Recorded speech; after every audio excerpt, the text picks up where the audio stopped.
Bom dia, o meu PTG vai ser sobre a análise da eficiência de processo por meio da qualidade da água usada em caldeiras. Então, com um avanço científico e tecnológico cada vez maior, foi se tornando necessário saber como resolver os problemas de uma planta industrial, desde algo mais simples até algo mais complexo.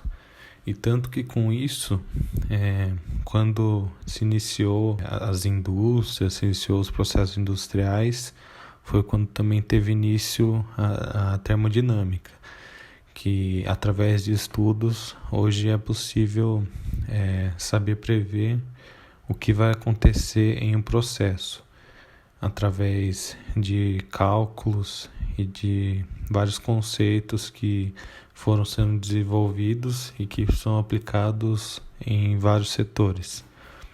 Então, com isso, a engenharia nos dias de hoje foi se tornando cada vez mais avançada e necessária para resolver os problemas da indústria.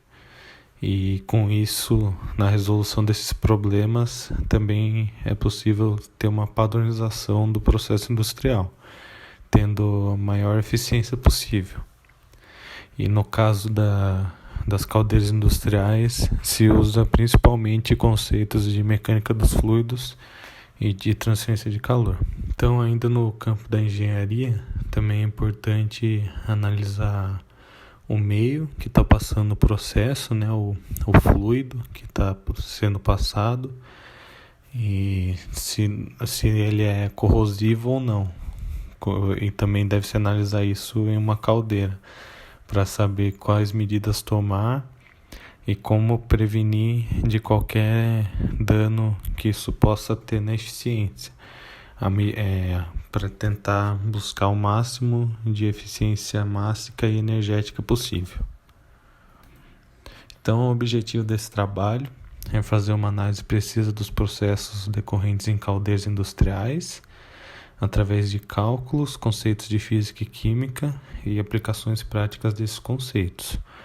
Então, com isso, eu coloquei aqui a equação de Bernoulli, que é a equação primordial para o uso da mecânica dos fluidos, para análise da mecânica dos fluidos, que ela faz uma somatória de todas as energias que um fluido possui.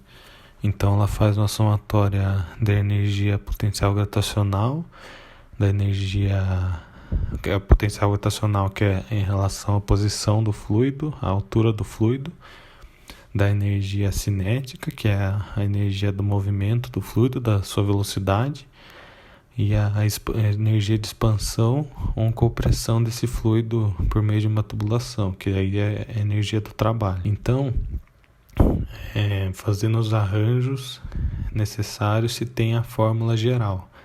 E também, como está colocado aqui, está igualado a constante, porque em todos os pontos desse fluido, de onde esse fluido está passando, a somatória total da sua energia é a mesma, por causa da lei da conservação de energia, que é a primeira lei da termodinâmica.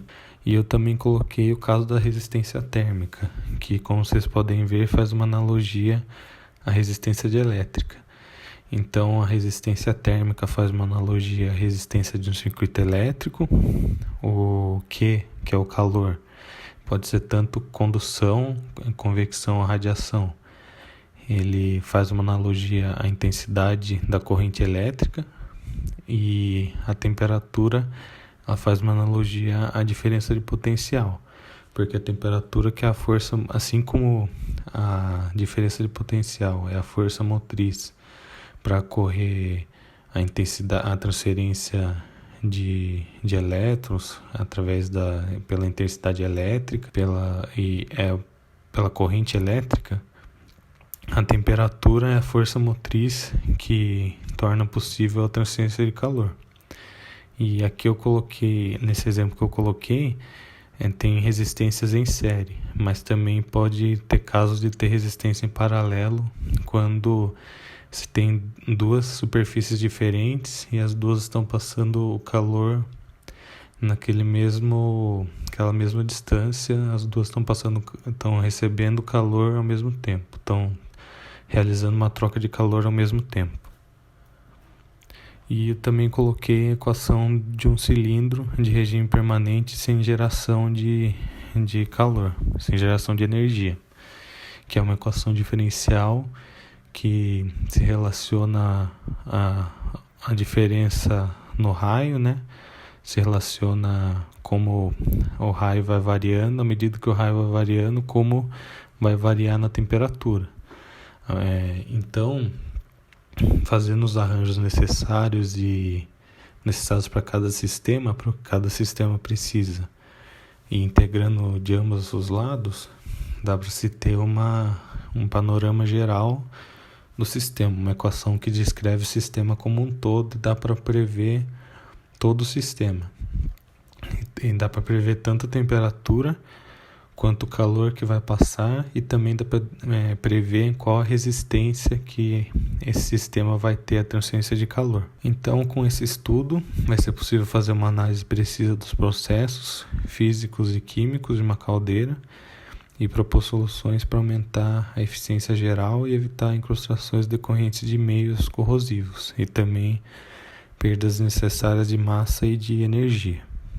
Então aqui eu coloquei como exemplo a corrosão por aeração diferencial, que é uma corrosão que ocorre quando se tem umidade sobre uma superfície metálica, que no caso é o ferro, que é o mais comum. Então, quando se tem essa gota sobre o ferro, o ar atmosférico, parte desse ar, como já ocorre naturalmente com qualquer água que esteja em qualquer superfície, parte desse ar atmosférico difunde na água, porque é termodinamicamente mais estável para o oxigênio desse ar atmosférico, que com a água ele faz interações de polo induzido e de polo induzido de polo permanente, e com isso